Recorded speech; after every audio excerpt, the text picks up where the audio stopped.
नमस्कार, आप देख रहे हैं चैलेंज न्यूज। मैं नैन्सी बजाज। देखते हैं सुबह की 10 ताजा खबरें। इंडोनेशिया की राजधानी जकार्ता में 5.6 तीव्रता का भूकंप। इंडोनेशिया की राजधानी जकार्ता में सोमवार को 5.6 तीव्रता का भूकंप आया। न्यूज एजेंसी के मुताबिक भूकंप में 20 लोगों की मौत हो गई है, 300 लोग घायल हैं। भूकंप का एपिसेंटर जावा के सियांजपुर में था। सियांजपुर के अधिकारी ने बताया है कि अस्पताल में 20 लोगों की मौत हुई है। इससे आशंका जाहिर की जा रही है कि मरने वालों का आंकड़ा बढ़ भी सकता है। सोशल मीडिया जारी वीडियो में टूटी हुई इमारतें दिखाई दे रहे हैं, कारों पर मलबा नजर आ रहा है। वीडियो आधिकारिक अकाउंट्स में शेयर नहीं किया गया है। लोग अपने अकाउंट्स में भूकंप के वीडियो शेयर कर रहे हैं। इंडोनेशिया के न्यूज चैनल मेट्रो टीवी को इमारत के पास मौजूद अधिकारी ने बताया है कि अभी हम केवल इतना कह सकते हैं कि इतना हमने एक महिला और एक बच्चे को बचा है, एक की मौत हो गई है। अभी वे आपसे केवल यही कह सकते हैं कि हम लोगों को अपील करते हैं कि वो फिलहाल अपनी इमारतों से बाहर रहें, क्योंकि आफ्टर शॉक्स की आशंका है तो में 53 बैग में इंसानों के टुकड़े मिले हैं। मैक्सिको में एक बार फिर से रोंगटे खड़े कर देने वाला वीडियो सामने आया। एक कुत्ते को सड़क पर इंसान का कटा हुआ हाथ लेकर दौड़ते देखा गया। एक महीने में यह तीसरी बार जब कुत्तों को मानव शरीर के अंगों के साथ घूमते हुए देखा गया है। पुलिस का कहना है कि इन सभी मामलों के पीछे ड्रग माफिया का हाथ है। इससे पहले अक्टूबर के अंत में एक कुत्ते को इंसान का कटा सिर मुंह में दबाकर भागते हुए देखा गया था। जब वो पुलिस के मामले की जांच की तो अधिकारियों को मानव शरीर के टुकड़े से साथ 53 बैग मिले। हालांकि इंसान की पहचान पता करने में पुलिस असफल रही है। मैक्सिको के जाकाटेक्स शहर में सबसे पहले 27-28 अक्टूबर के आसपास शहर के निवासियों ने कुत्ते को इंसान का कटा सिर मुंह में लिए हुए घुसते देखा। लोगों ने मामले की सूचना पुलिस को दी। मौके पर पुलिस ने कुत्ते के मुंह से सिर को निकाला और आगे की जांच में जुट गई है। राहुल गांधी आज गुजरात में विधानसभा चुनावों की घोषणा के बाद कांग्रेस नेता राहुल गांधी पहली बार गुजरात आ रहे हैं। सोमवार को वे सूरत और राजकोट में पार्टी की 2 रैलियों को संबोधित करेंगे। गुजरात चुनाव प्रचार के लिए अभी तक कांग्रेस पार्टी को कोई बड़ा नेता गुजरात नहीं आया है। पार्टी के सूत्रों से मिली जानकारी के अनुसार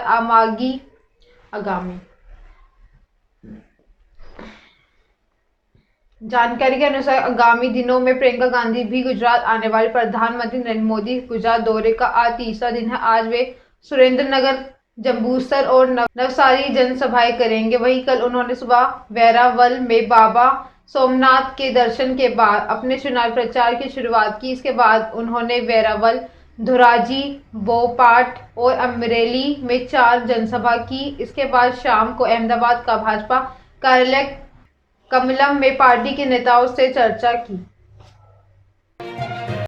मुठभेड़ के बाद डेरा प्रेमी प्रदीप का हत्यारा राज काबू। पंजाब के फरीदाकोट में डेरा प्रेमी प्रदीप की गोलियां मारकर उसकी हत्या करने के मामले में फरार चल रहे गैंगस्टर रमजान खान उर्फ राज हुड्डा को पुलिस एजीटीएफ मुठभेड़ के बाद गिरफ्तार कर लिया है। पंजाब पुलिस की anti gangster task force AGTF उसका पीछा करते हुए जयपुर पहुंची है। गैंगस्टर वहां पर एक रामनगरिया थाना क्षेत्र के विनायक इंक्लेव के किराए पर कमरा लेकर छुपा हुआ था। पुलिस के साथ मुठभेड़ के दौरान गोली राज हुड्डा के पांव में लगी।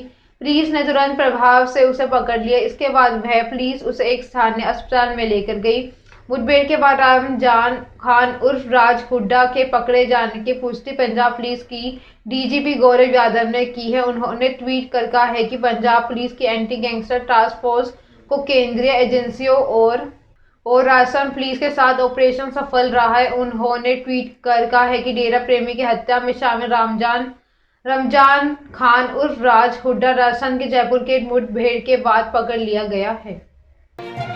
रिंदा का नाम जिंदा रखना चाहती है आईएसआई। पाकिस्तान में आईएसआई की पनाह लेकर भारत में नार्को टेररिज्म फैलाने वाली आतंकी हरविंदर सिंह की रिंदा की मौत का सस्पेंस बना हुआ है। अब तक फेसबुक पोस्ट ने भारतीय खुफिया एजेंसियों का ध्यान अपनी ओर खींचा। एक तरफ बम्बिहा गैंग ने रिंदा की कत्ल की जिम्मेदारी ली है, वहीं दूसरी तरफ रिंदा की जिंदा होने का दावा किया जा रहा है। सोशल मीडिया पर रिंदा संधू के नाम से पोस्ट डालकर कहा गया है कि अभी जिंदा हूं, मेरी मौत की खबरें झूठी हैं। भारत या पाकिस्तान सरकार से इस समय बारे में कोई बयान नहीं आया है। वहीं इससे चर्चाएं भी खड़ी हो रही हैं कि वे पाकिस्तान खुफिया एजेंसी आईएसआई रिंदा को जिंदा तो नहीं रखना चाहती। रिंदा के नाम से की गई सोशल मीडिया पोस्ट की भाषा भी प्योर पंजाबी नहीं है। वहीं एक अकाउंट एक दिन पहले बनाया गया था। वहीं अब शनिवार को एक फेसबुक अकाउंट पर दावा किया गया है कि रिंदा अभी जिंदा है। उसकी मौत की खबर अफवाह है।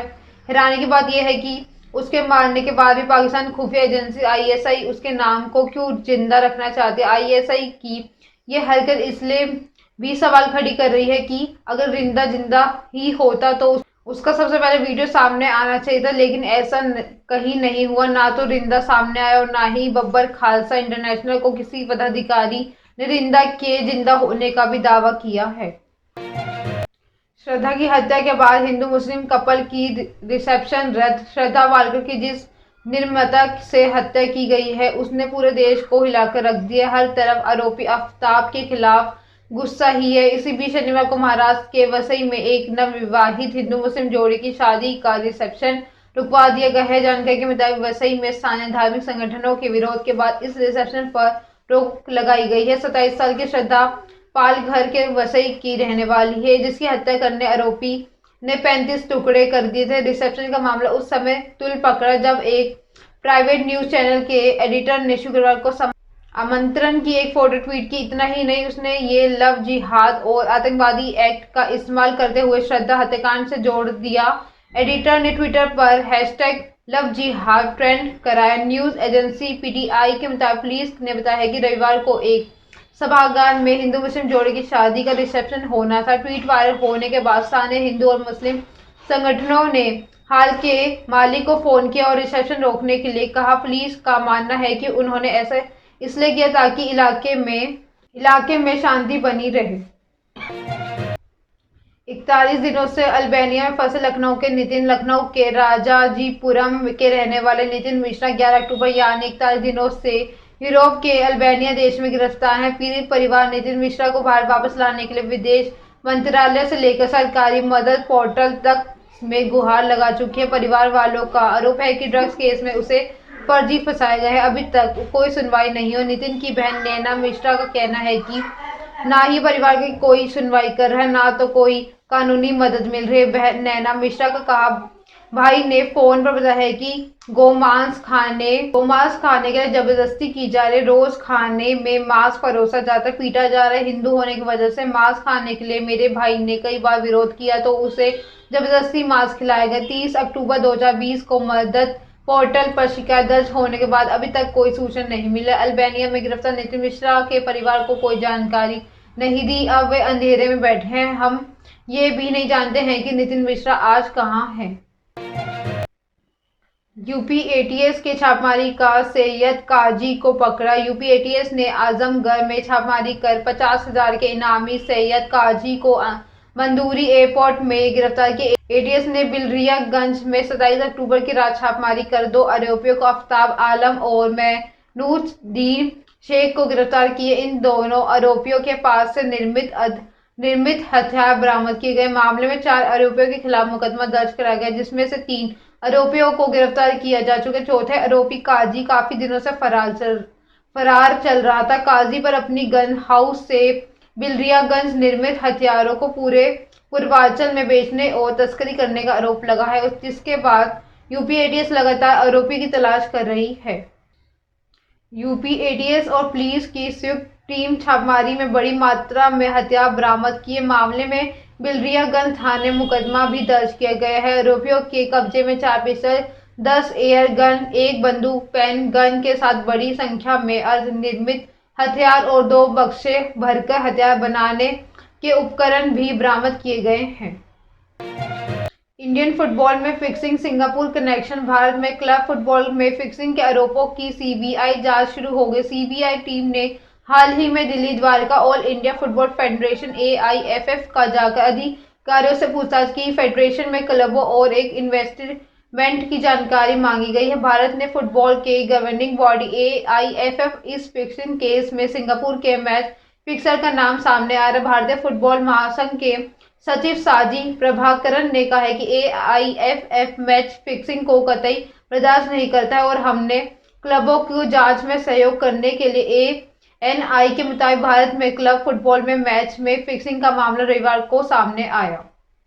सीबीआई को एक इंटरनेशनल फिक्सर के बारे में जानकारी मिली है। उसने शेल कंपनियों के माध्यम से कम 5 भारतीय फुटबॉल क्लबों में कथित तौर पर बड़ी राशि इन्वेस्ट की है।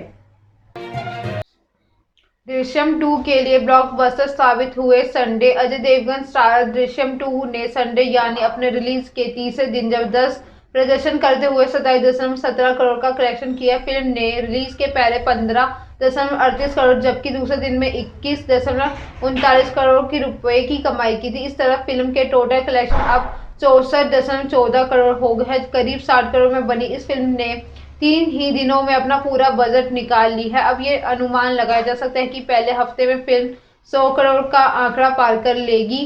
ट्रेड एनालिस्ट तरन आदर्श ने अपने सोशल मीडिया प्लेटफॉर्म पर रिलीज का फिल्म का 3 दिनों का कलेक्शन शेयर करते हुए लिखा, दृश्यम 2 ने अपना वीकेंड शानदार कलेक्शन के साथ खत्म किया। तीसरे दिन फिल्म ने कहर बरपा दी है। फिल्म के कलेक्शन में कई नई आशा और उम्मीद पैदा हो गई। पहले सप्ताह में फिल्म का टारगेट 100 करोड़ होगा। शुक्रवार 15.38 करोड़, शनिवार 21.39 करोड़, रविवार 27.17 करोड़, कुल 64.14 करोड़ है। ये थी सुबह की 10 ताज़ा खबरें। ऐसे अपडेट्स के लिए बने रहे हमारे साथ। हमारे चैनल को लाइक करें, कमेंट करें एंड सब्सक्राइब करना ना भूलें। धन्यवाद।